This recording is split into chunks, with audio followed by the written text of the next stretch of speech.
The king is after his crown, and the Cougs are leading the crusade. Welcome to the 6th ever Moody Sports Podcast. My name is Zach. My name's Cody. And we're going to be talking today about things we love, starting off mostly and most importantly with the Cougars game versus the University of Southern Florida. Later on, we'll be hitting on about how the Texans played the Dolphins, a great game for us, beat the lobster back into his dirty hole. And then also the Rockets and how they are falling apart and how Houston cannot have three great things but only two at a time. Thank you for joining us. Cody, if you want to get us cracking on the Houston Cougars for a little bit. As some of y'all may know, University of Southern Florida was previously undefeated at 7-0, ranked number 21 in the country.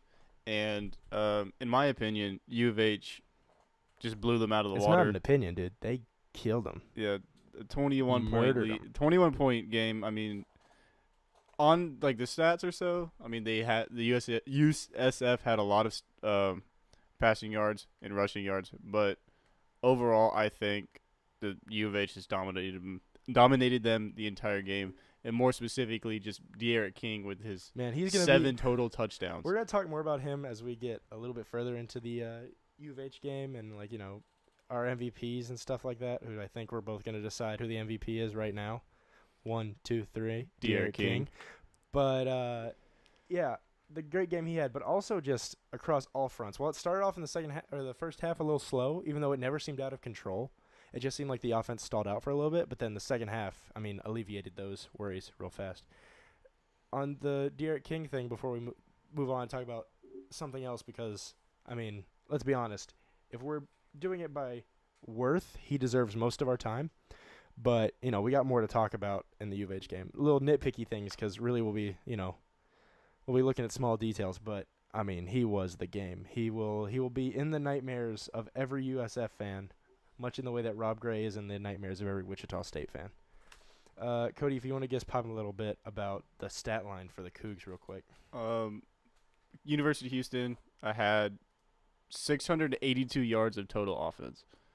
Good God. That's such a beautiful sight. To USF's 467. It's funny. Houston had almost the same amount of yards, just U of H's passing yards, as USF's total yards. Rushing, the teams were about even, and then the turnovers. They both had 2 turnovers, but. What were those turnovers for the Cougs? De'Aaron King had 2 picks. One was just floated in the end zone, and I don't remember the other one, to be honest. But for the most part, the other than the yards, I'd say the first half was very even. The ending score of the first half was 28-21 with U of H on top, but then the defense stepped in the second half. Well, U of H's defense stepped in the second half, only letting up 15 points. Yeah, man. Continuing with the theme this year of being a second half team. Oh, for sure. In halftime, what was it? 27-21. 28-21. But then in the second half, putting up 29 points. So yeah, you said UCF letting up only 15. The defense buckled down. The offense found that rhythm. In the first half, it would look explosive. We scored 2 touchdowns quick. Defense looked great. Offense looked great. But then we let them crawl back, and they got 2 touchdowns. Then we got ahead with another one. They came back. Got ahead with another one, and then we were able to keep that till halftime. But then, whatever adjustments they made in that locker room were it wasn't like they needed to – because, again, just like every other home game, we were there. They didn't have to fix what was wrong. They just more had to plug the holes, And they were tiny holes because as soon as that second half, it didn't seem like the offense did anything crazy different. I just think they went in there and they had just a more energetic halftime – or a energetic second half, Yeah. De'Aaron King would finish the game with 550-something yards?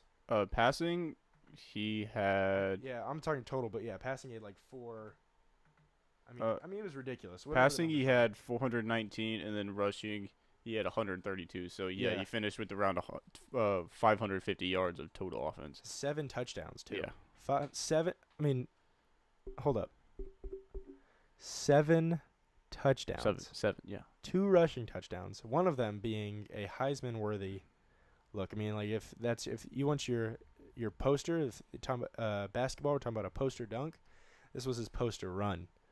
I mean, I think 4 broken tackles, spinning a guy probably so badly that the guy ended up back on the bus before he knew what happened. It was insane. I wish we could show it to you, but we'll probably get struck real fast with copyright. But man, He also had one other long run in the first quarter. it was really a reminiscent of last year's game-winning touchdown that he had. That's why I said earlier USF has nightmares about De'Aaron King, because he is, when they see him on the field, he's bad news for them. He pulls something out of somewhere and he just gets it done. Had a crazy last year he had a crazy naked bootleg. Not even that, naked counter. I don't even know if it was designed, but he was headed left. Time's running out on the clock, and just there's a swarm of USF defenders who had been closing in on offense the entire game. An offense that last year was completely stagnant, especially at that point. And he turns right, splits 2 offensive linemen that are, 7 yards in the backfield, and he just takes off of that sideline. I mean, that touchdown is etched in my mind because that was a saving grace for that team last year. That team would have had a lot worse record, I think, if they lost that game, because that gave them the motivation to keep playing that season hard. I agree. It wasn't like they were crazy last year, but I mean, they kept us from being bad last year, and that was important. That's important in college because you always want recruits, and if you're bad, nobody wants to play for you. But this year, it was totally different. This year, he was in control from the get-go. I mean, USF might as well not put any DBs back there because, sure, they got 2 interceptions, but letting up 5 touchdowns, especially when a lot of those touchdowns were our receiver runs straight down the field and catches it in the end zone. Yeah. I remember seeing at least 2 of those, and that was in the first half. So, I mean, they exploded that sense, especially, De'Aaron leading that charge. On the defensive side, Oliver took a break this week after the I won't say anything bad about the Navy, but I will say bad things about the football team that they house, that they shelter, after ridiculous, terribly missed calls that were chop blocks throughout the game. Guys blocking him up top, and then players jumping at his knees. I remember, did you see those? They were just disgusting. Several throughout the game. He missed this game because of a bruised knee and, resting. That guy, as much as I would like to see that guy on the field every play of the game, I know that he has a long career in the NFL waiting him. So I want him to be healthy just like anybody else, more than anybody else. So I understand why he took a game off. I was just surprised that, this was, if there was a game that he was going to play in, not being forced to play in, but if he decided to, I thought it would be this one because, coming in undefeated, USF looked like a serious threat. Yeah, last week they struggled against who was it? What was it? UConn, I believe. Yeah, UConn. They struggled against UConn, barely beating them 38-30. But, still, I expected them to bounce back this game and be a lot tougher, step up to the plate, but they didn't seem to do that. Maybe in the first half they did, but they didn't in the second half. So I thought if there was a chance he plays, it'd be this one. He didn't, thankfully. If there's a chance, to rest that knee up a little bit more, then that's fine. And on the sidelines, he was jumping around, having fun with his teammates, so he didn't look like he was in serious pain, which is good. But it was strange seeing him not out there, and our defense still play pretty dominantly. I know the score says 36, but again, that's because we scored 7 times. Our defense was out there a lot, and they still held their own pretty well. Any thoughts? Nothing on that. You said it pretty well. Oh, on the topic of, you said De'Aaron King, like we said before, he's in the running for the Heisman now. I believe he's finally. He's been deserving that for a while. I agree. I'm glad he's finally up there. I believe he's number 6 on the list on the top 8, but he's number 5. I believe. Oh, higher than that. Okay. Yeah. Given he's only gotten 2 votes, maybe 2 votes, and they're all third place votes, compared to the quarterback at Alabama who's got 34 first place votes. Alabama. Yeah, but SEC, who cares? But finally getting recognized. Like I know the P5 schools, they don't really see the G5 schools per se as a Power 6 baby as quality contenders for the Heisman race, even the playoffs. But a 7-touchdown game, I guess, on a team that was ranked undefeated and has I would say, a solid defense, shows that he's worth more than they think. Oh, dude, he made some noise. He really, I think he's been on the edge. He's been on the edge looking in to being a Heisman contender. But man, he really said, you know what, I'm not going to be denied anymore, and he blew up, fought his way in there, made space for himself, took several people out of the running, and it was just fun to watch. I mean, watching him, he was a man on a mission. Nobody could stop him. He's actually he's number 6 on there, and then despite being out for a week, Ed Oliver's number 8. They just looked incredible. He looked incredible. 550 yards at least, 7 touchdowns to 2 picks. I mean, those are stats for the first 3 games, not for the first game. Yeah. Not for one game. Excuse me. It was a lot exciting. This article has him right now. What does it say? Yeah, 28 for 40 passing, 419 passing yards, 5 passing TDs, 134 rushing yards. So over 100 yards rushing, 2 touchdowns, 2 rushing touchdowns, and then 2 interceptions. His season stats, he's 100 yards away from reaching 2,500 yards. He has 28 TDs on 5 picks. That is passing TDs, I believe, only. I know in the sense of in all-time leaders for touchdowns responsible for, he's cracked the top 5 for our conference. He's coming for Milton's record, who finished with 45 last season for UCF, the running back, which 45 touchdowns for one running back. That's crazy. Especially for a running back. That's crazy. Insane. That's not just like touchdowns. That's touchdowns responsible for. So this includes quarterbacks. That's crazy that he's up that high. But yeah, I mean, Derek King is gunning for that, and it looks like he'll crush it by the end of the season, which I'm excited to see. If he keeps his hot streak up, man, league's in for a lot of touchdowns. We're looking at, I mean, he's not just going to beat the record. He's going to annihilate it. That's going to be exciting. Excuse me, a little sick. On to the game this Saturday, SMU. That's right. U of H is only supposed the spread is 13.5 points. Just 13.5 points. 2 touchdowns? Yeah, I mean, I think it's going to be more than that. SMU is in the same boat as Tulsa. Bad teams that we play bad against. That is, you're completely right on that, but the thing is, though, still. Yeah, but the thing is, though, also, we play better at their place. Not that is true. A lot better, but we do play better there. Cody will be our on-site reporter for us. He'll be going to the game to go watch it for us. That's going to be – I wish you nothing but the best, buddy. Go get some good details. That drive's not going to be fun, but – It's not but maybe you can get Chris to do it. Or Chris is a mutual friend of ours. Yeah. But still, I think the spread, 13.5 points, I'd take that spread with like in a heartbeat. Oh, the way this offense is going, yeah. Again, we put this up every week, but they have not scored under 49 or 40. My bad. They have not scored under 40. It's 42 or something like that. Yeah. So I think you can definitely take a 2-touchdown spread because that defense, Ed Oliver's most likely back. I mean, the defense seems to finally be figured out. D'Onofrio, you can keep your job for one more week, buddy. I think yeah. I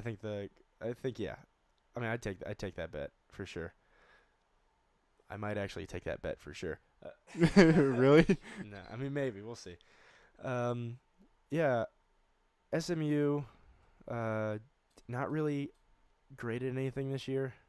Kind of middle of the road pack. They put up some competitive games to doubt. They've taken some teams to the to overtime in playoffs, but just they keep finding ways to lose, not finding ways to win. You know, so I don't see them being too much of a challenge, especially because the Cougars are red hot right now. They're on a streak. I don't agree with this per se, but a lot of people have U of H winning the conference. Definitely winning the West, and I think after that win against USF, I think we've all but locked up the West. Yeah. Of course, we know the West is the weaker division, but yeah, U of H is burning right now. If they keep this up, then I see them putting up a competitive game for sure against UCF. I see that game being a coin toss if U of H is able to win out. If U of H loses a game and they trip, I think we'll get slaughtered by UCF down the line. But I guess focusing on SMU. Yeah, I see us beating them. But also, I mean, yeah, it's very likely that we drop the ball. Or not very likely, but there's a chance we drop the ball. I mean, there's a chance easy on them. There's a chance with any team that we drop the ball. Yeah, but SMU more than most. It's SMU and Tulsa. Those two I just have nightmares about because whenever we're supposed to beat them, we don't. Yeah, I'm just hoping that the team doesn't go with that mindset, oh, we're going to walk all over these guys. Because if you look at what happened to Ohio State and Purdue, that game was fantastic, by the way. Shout out to Purdue. Purdue won by 31 points, 28 points, something like that. A lot of points. It was fantastic. That's all I'm going to say. But, yeah, you look at that. Like, a team like the number 4 at the time ranked Ohio State played a 4-3, 3-4 team, something like that, a Purdue team, and got slaughtered. Like, it wasn't even close. So I'm just hoping they go in the mindset like, okay, this is still a team that we could lose to and play like they've been playing. Yeah, it's like you don't play scared. You just play like this is – you play like this is USF. You play like this is a team coming in this is a team you're going up against that thinks they're better than you. You know, that's important. A little side note about them. My friend – or no, a person I knew when I was younger. I played Little League football with. He now plays for SMU. Guess his position. I'm going to say quarterback. Close. You're close. One more guess. I'll give you a hint. He's a hog.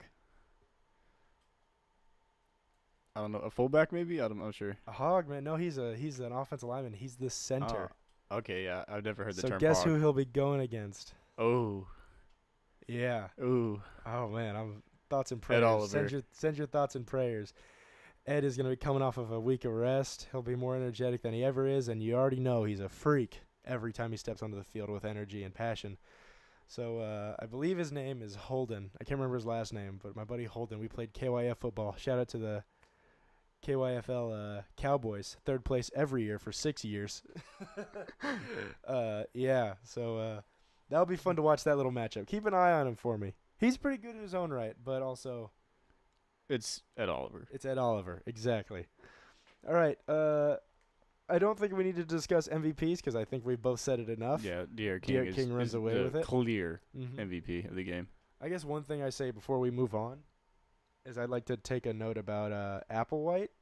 After watching last season, I was worried about it. It seemed like another Tony Levine situation. Love Tony Levine. He's my second U of H coach of all time because we fired him. He didn't quit on us for some other big school. That sounds Herman. Sorry.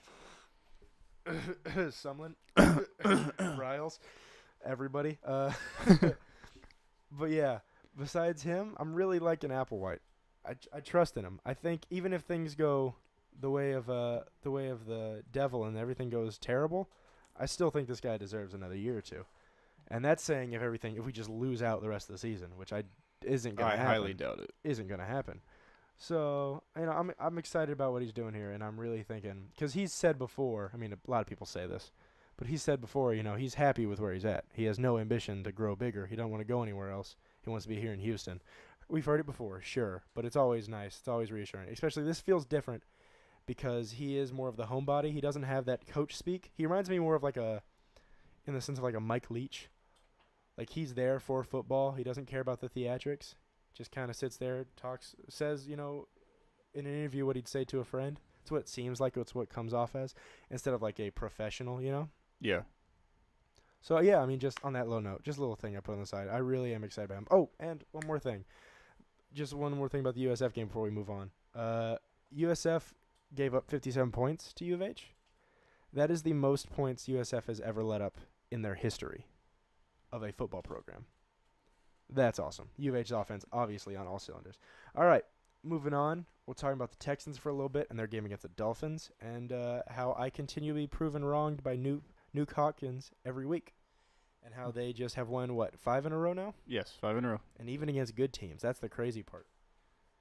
The Dolphins were once the best in the same division as the Patriots. Now I believe they're the last team in the Patriots, but man. Oh, no. Life comes at you fast. The Bills are definitely last. You're right. The were in Bills. there too. Oh my I god. forget. I think that the Patriots practice squad is better than the Bills man. starting team. Oh man, didn't they play this last week? They played the Patriots last week. Yeah. It was a 35-6 or 36-5 kind of game. Yeah, it wasn't. bad. It wasn't close. But anyways, back to the Texans. The Texans. I thought the offense was firing on all cylinders. That's what blows me away. The offense scored touchdowns. Yeah. 42 points. No field goals. No field goal. No field goals. That's Cody. That's 6 touchdowns. That is. Whoa. Hold up. 6 is more than 1, and that's what we're used to. So I am. We're even lucky if we get one most of the blown away. time. Exactly. This is a down in the trenches type football team, especially in the NFL. Putting up 42 in the NFL, that's unheard of. That never happens. Like even with bad teams, Yeah, like that happens like 2 or 3 times a season. It feels like 2 or 3 times a season. And for the Texans, I can't remember the last time they put up more than 40, more than 35. It's been a while. Feels like it's been a while. yeah. So watching them do that, man, is awesome. Texans really looked great. The defense, of course, always looked great. I believe they were, they had a big, excuse me, they had a great interception that set us up in good field position. Just continue to get at that quarterback. Can we talk about the Miami Dolphins quarterback real quick? Brock Osweiler? Brock The Osweiler. lobster? Yeah. The Mr. $70 million. Listen. Mr. $70 million. That's not his fault. He got a paycheck, and he said he was a fool not to sign it. You think any quarterback's going to go, I'm not worth this much, and not sign it? I'll sign it every day. Of course. If somebody came up to me and they said, you'll be under scrutiny and probably be hated for the rest of your life as a terrible quarterback, I played as how I play now, which is to say not NFL caliber, and they said, but here's $70 million, I'd take it. I'd do that. You can't blame Brock Osweiler. I don't understand the Texans. I do, because Texans are usually pretty angry fans. Remember burning Schaub's jerseys and Carr's jersey after a concussion? Yeah. They really don't care about quarterbacks. But yeah, after Osweiler left, he got a lot of bad talk. But it's not his fault that he got paid. People are acting like he stole the money from us. The Texans front office are the ones that signed him for all that money, thinking he was the next coming of Peyton Manning. Steps into Peyton Manning's shoes for a couple games, and all of a sudden he's worth $70 million, franchise quarterback. Sounds good to me. I know. The Texans really just jumped the horse on that one, man. But back onto the game a little bit, because I know what you mean. Brock Osweiler, his homecoming was not great. Not at all. Not great. He got thrown around like a rag doll.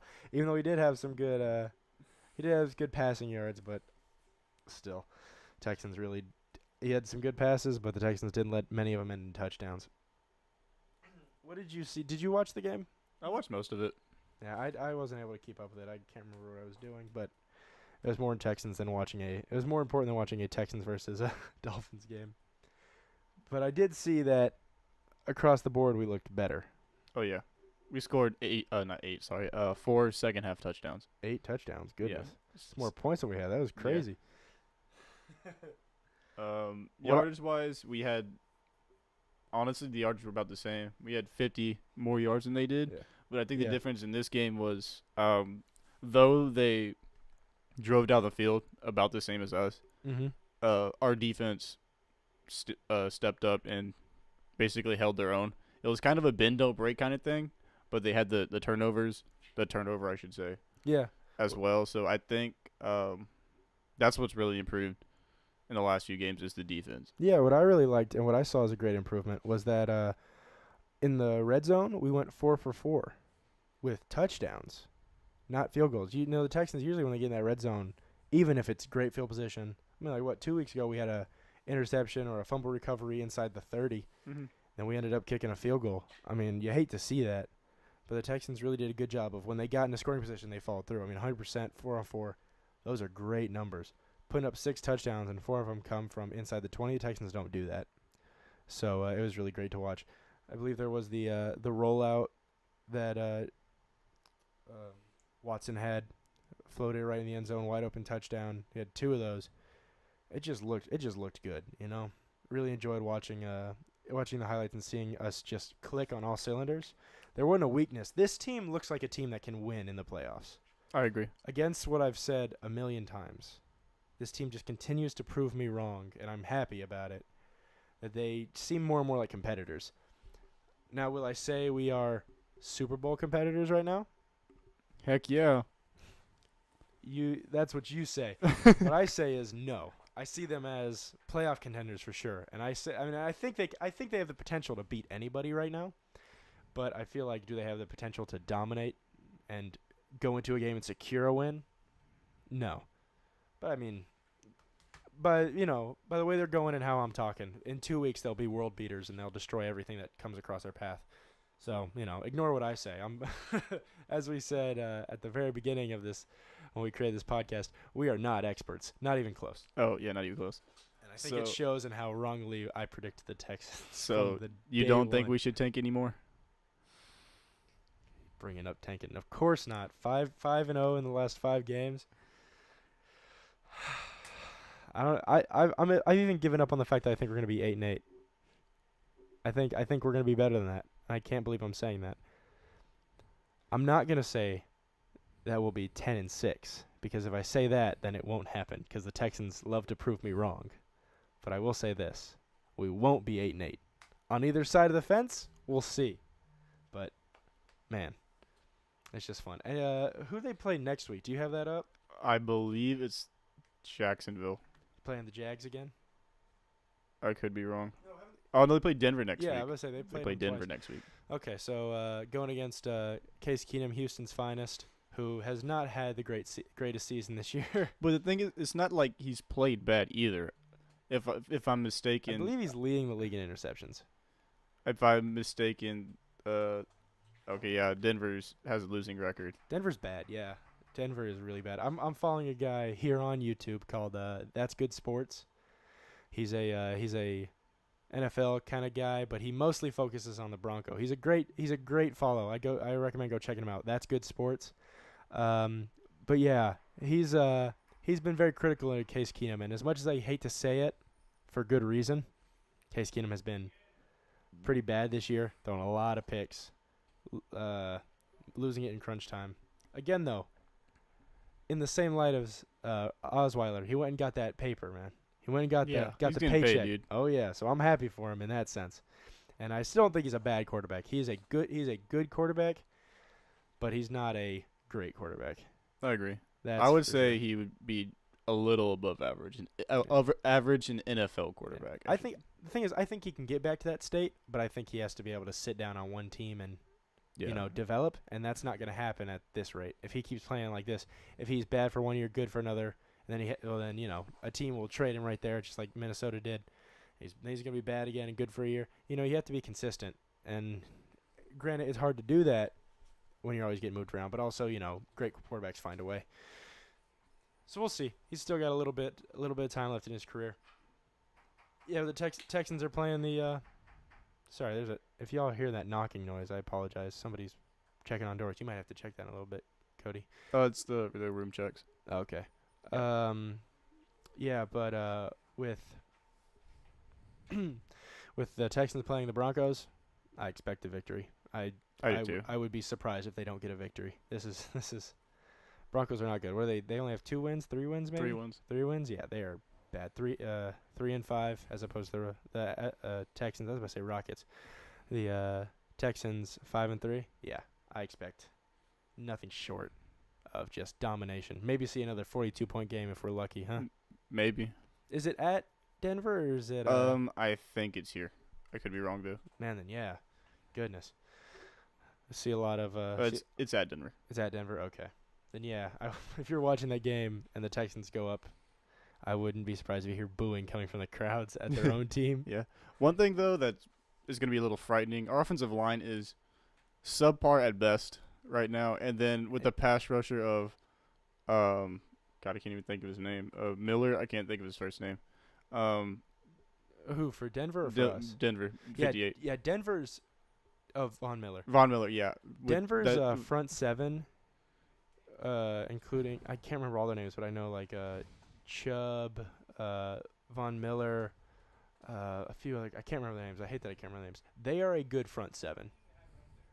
Their problem is always their DBs. They have a rookie in there right now. They have like one good. I can't remember their names. I'm not a Denver fan, obviously, but their DBs are where they struggle. Their rookie is consistently picked apart every week, and now they're going against probably one of the better receiver cores. Granted, with Fuller out right now. Rest well. Hope you get better soon, boy. But It hurts a lot. it hurts a lot. But despite that, I mean, Nuke Hopkins is going off. Just one second. We're gonna pause. We'll come back to you real quick. And we're back. Sorry about that. We're in college right now, so we had a little room inspection. I know most of you think we are in a professional setting, but no, we're still amateurs for probably the next. This is in a recording forever. studio? It is at the top of Moody Towers in our special recording facility where we have $1 million equipment and not $20 mics that I got on sale. No, sir. Anyways, so On Texans. We're talking about the receivers and how they're going to deal against Denver, which is supposed to be in keeping in theme with the Halloween times. They will be ghosts and not there. Their defense will not show up in the passing game.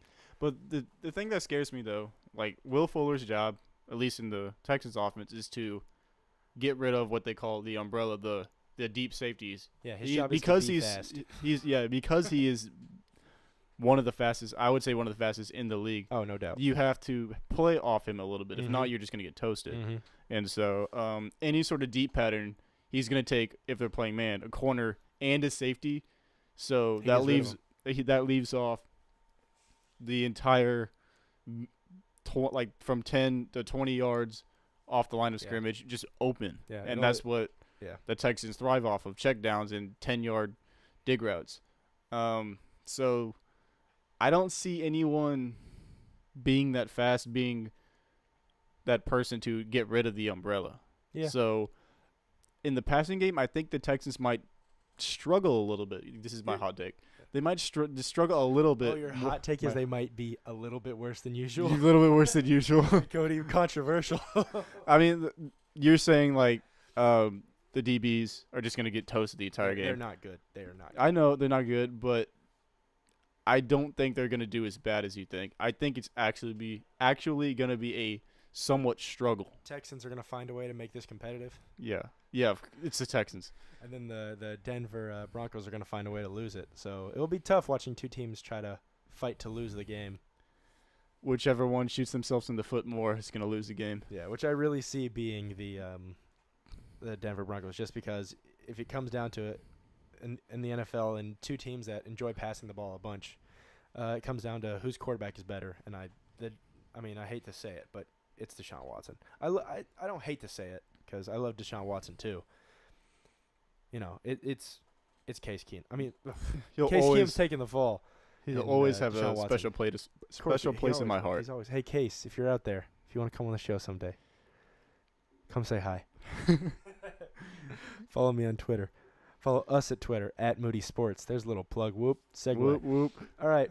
On to the Rockets. Yeah, let's move on to what probably will take up the most of our time is the Rockets. Oh, and God. We'll first focus with the good things the Rockets are doing, and then we'll focus on the bad things, or not even the bad things the Rockets are doing, but just everything bad happening to the Rockets. Yeah. It's wording. You gotta twist those words to your advantage. First of all, I want to send a shout out to GM Morey,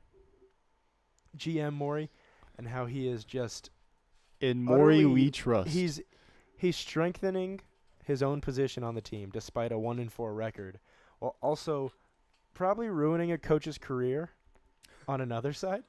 You can see it like Not that, yeah. ruining his career, but the guy's going to be looking for a new job. If you haven't heard, the Butler negotiations have reopened, this time more serious than others. This one happened a few days ago, October 26th. As of today, October 30th. But Morey reintroduced trades with Tom Thibodeau and the Timberwolves, and he's offered 4 first-round picks. First-round picks, for those of you who don't know, in the NBA, those are gold. No matter if you are the first.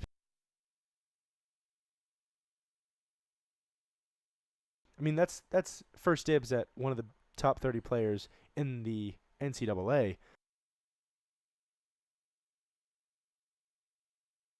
become all-stars. So having him offer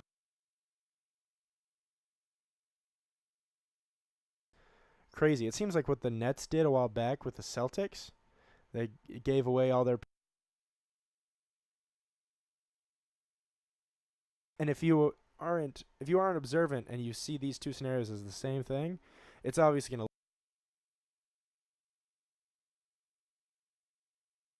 Celtics in this case get instead of getting all the picks though, they're getting a player in his prime. 5, 6, 7 years, which a contract won't last that long. So if they're able to give up those 4 picks,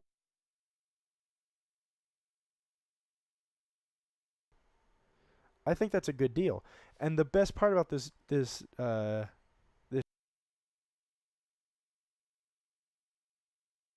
was Thibodeau does not want to be on a losing team. He doesn't want to be in rebuild mode. He wants to compete. After is at war with itself. The fans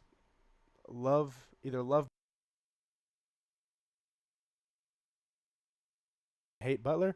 Everything's going against itself. So he has to get rid of him, but he's not willing to get rid of him for picks because he doesn't want.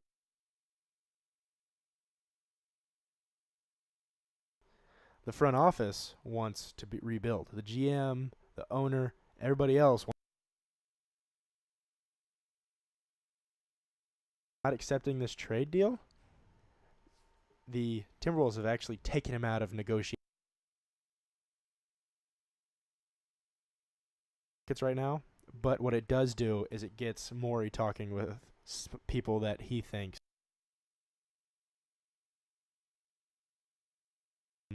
people are talking. Cody, I'd like to get your opinion on this if you think it's worth anything or if you think it's a good deal. First round picks and Eric Gordon. Honestly, I do like the idea of 1 player and 2 picks instead of 4. 30 and 52 or whatever. It'd be second to last, third to last, whatever it may be. Especially the way they're.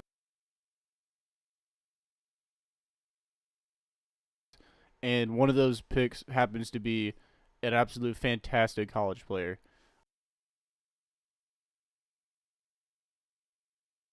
I think it was, you're right, it was just Morey like, hey, we're really serious about getting him.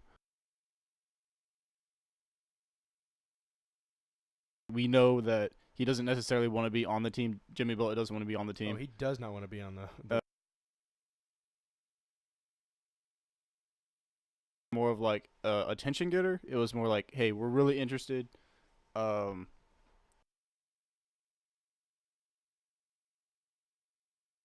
is like the real negotiation. Mm-hmm. And though the Timberwolves want Eric Gordon with the trade deal, I do like the idea. There's no word on that per se. Yeah.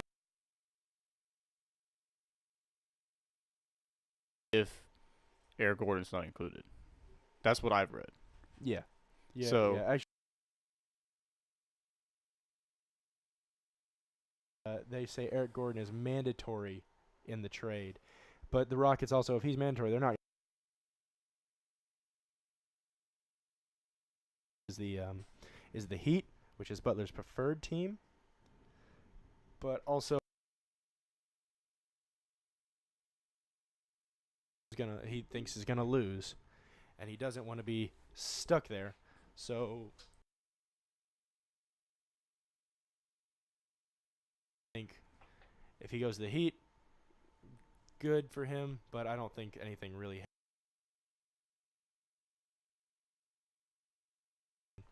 Dwayne Wade's shadow for this next year, and then he's a free agent again, which most likely, if that's his preferred,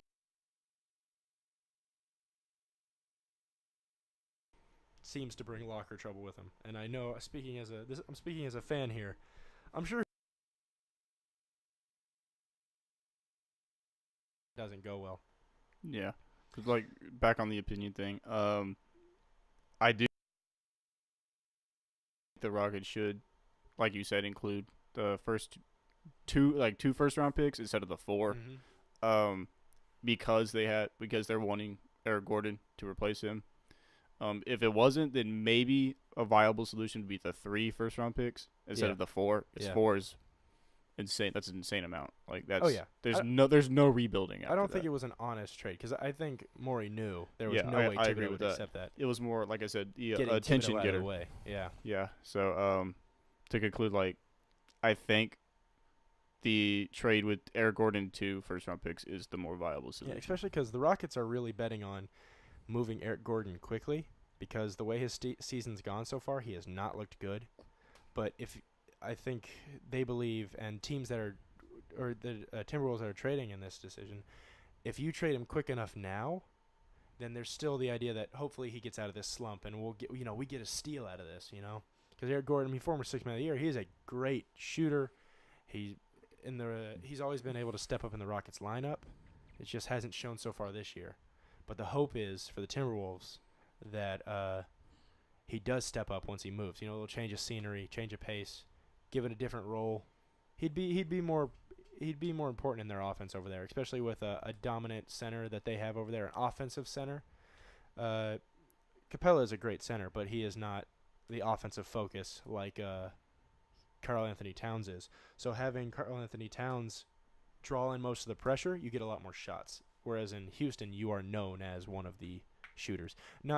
Obviously, James Harden and Chris Paul take away some of the pressure. They take away most all of the pressure. Yeah. But right now, James Harden isn't playing. He's injured. So right now he's being locked in on. So that might be another focus. For the Timberwolves, he wouldn't be the main target. He'd be a J.J. Redick type of guy, stand on the perimeter and shoot threes, which is what that's where he's best at. Good defender, even better shooter. And if the Rockets want to even dress it up like he is worth 2 picks itself, then they need to get this trade rolling quick. And hopefully the GMs get moving because it's clear Butler doesn't want to be there. So hopefully that changes. On to just a little bit more about the Rockets. We're going to talk about how they continue to ignore Cody and I's advice, which is to start winning games, please, and just love losing, especially to the Clippers and Montrezl Harrell. The last game they played, the 26th, Montrezl Harrell came off the bench. Former Rocket, a Rocket bench warmer, did not play. Had 30 points. Montrezl Harrell. 30 points. 30 points. That's bad. The defense this year, I think, is the reason why. I think the main reason why. Oh, dude, it's back to 2016. Yeah. It's horrible. We need to get our previous coach back out of retirement. I can't think of his name. It's not going to happen, but, just what can they do, Yeah. What can we fix? Obviously, we need better on defense, but how do we do that, Everybody who's not looking is gonna blame, it's Carl Anthony. Carmelo Anthony. Carmelo Anthony. I'm sorry, Carmelo Anthony. I'm so confused and sad that I'm just saying random names. But Carmelo Anthony, they're gonna blame him, but he's actually been one of the better plus minuses we've had. They're gonna say it's because the Rockets aren't making proper. They're not running deep enough. But who is Marquez Chris gonna guard out there? They're gonna say it's James Harden, but James Harden isn't playing. The Rockets it looks hopeless. Yeah. Right now, I know it's early in the season, and this is obviously a hot take because nothing's really happened yet. But the Rockets just look bad on the defensive side, and on the offensive side, they're not shooting well. 38% in the last game. Yeah, but 38%, which when your offense relies on three-pointers, you need to make more. You need to be in the low 40s, not high 30s. You need to put another 6-7 three-pointers in on there. Yeah. Especially because one of our best shooters isn't making buckets. Excuse me. As we said earlier, Eric Gordon has not looked good so far. Granted, right now he's more of a focus than he would be in other games because James Harden isn't there. But, that's another thing. James Harden isn't playing. Our MVP, our main bucket getter, isn't in. he'll be back soon. His hamstring got hurt against, I believe it was the Jazz. Mm-hmm. The Jazz. But it's just still, while we're missing him, even if it's for a game or two or a week or two, we're just not. It doesn't look like we'll beat anybody. I mean, our next game tonight, right? The 30th? I believe so. Tonight is the 30th, yeah. They're playing Portland, and Portland is hot. Portland is streaking right now, and they're crushing teams. Hey, man. Whoa. So I'm going to call it right now. It's probably a loss. The next one is Friday against the Nets, who, this is going to sound crazy, but I think we're going to have to fight and claw our way to beat the Nets because, what is that guy? What is that center's name? I can't think of his name. I can't remember his name either, shucks, but, man, he's a G League prospect. Spencer Dinwiddie? No. 1 second. I honestly have no idea. I'm gonna find it because it's bothering me. But I mean, yeah, Cody just talked for a second about the Rockets and our woes. As of right now, the Rockets are on pace to have a very, very bad record and be one of the worst in the Western Conference. And that's every Rockets fans' fear that they're not going to do very well. I mean, I get, we lost a lot of defensive status with Mabute and Ariza gone, but I still don't see that as a viable excuse to how poorly the defense is playing. I fully agree. And the Rockets fans tend to be very hostile. It's Houston fans in general, just hostile. Houston fans in general. That's what I meant. When things go bad, they go worse. You know, they just continue to grow. They're exponential on how bad things go. And on the center, who I was talking about, Spencer Dinwiddie is on the team. He's a guard, though. I got the wrong name. The guard I'm talking about was Jarrett Allen, the Blake Griffin rejecter. He's had 2 blocks against that guy on what should be poster dunks. So this guy is good. He's good defensively. He's good offensively. And the Rockets right now, if it's anywhere they struggle, it's in the post, just because we have a great starter, Clint Capella, but then after him, who do we got? Nene's not really playing. I don't know if he's coming back this week or not, but even if he's coming back, he's coming back from injury. It's not looking great. This small snippet of our season, but I'm just not excited. It's also only 5 games. At least I know. That's all. Yeah. This is our way too early prediction. It's an 82 game season, so obviously we're jumping the gun, but it's what we do best: fear mongering. That is true. Sports fear mongering. All right, hey, we're actually wrapping up just about now. We've gotten across most of the points we want to talk to, so I'm really proud of us for that. And we didn't even take an hour this time. So thanks for tuning in with us. Please subscribe, turn on the notification bells, all that fun stuff at Moody Sports Podcast. Follow us at Twitter at Moody Sports Podcast. We just want to thank you for spending time with us, and hope to see y'all next week at Tuesday around the same time. Adios. Later.